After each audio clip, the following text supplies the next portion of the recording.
এই দুনিয়া কিছুই না। রাতের বেলা যখন ঘুমাইতে যাই ভয় লাগে, ঘুমের মধ্যে কত মানুষ মরে গেল।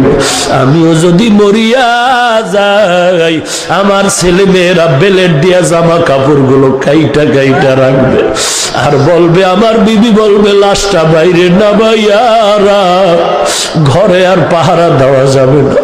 কেউ বাঁশ কাটার জন্য দৌড়াবে তাড়াতাড়ি, এরে আর জমিনে রাখা যাবে না, কবরে দাফন কর,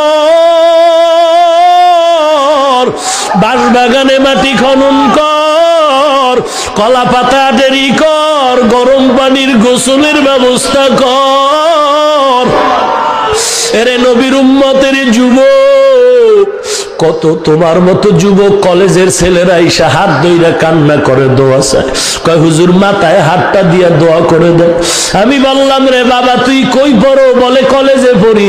তোর মাথায় টুপি দাড়ি লম্বা, কয় হুজুর দোয়া করেন, আপনার বয়ান শুনে এমন হয়েছে।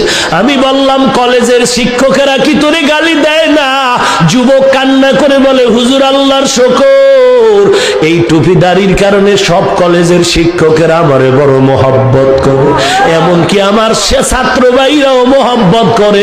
আমার কলেজে যেই মেয়েরা ক্লাস করে ওরাও আমারে সম্মান করে, একটু পর্দা করার চেষ্টা করে, আমার সাথে তেমন হাসি তামাশাও করে না।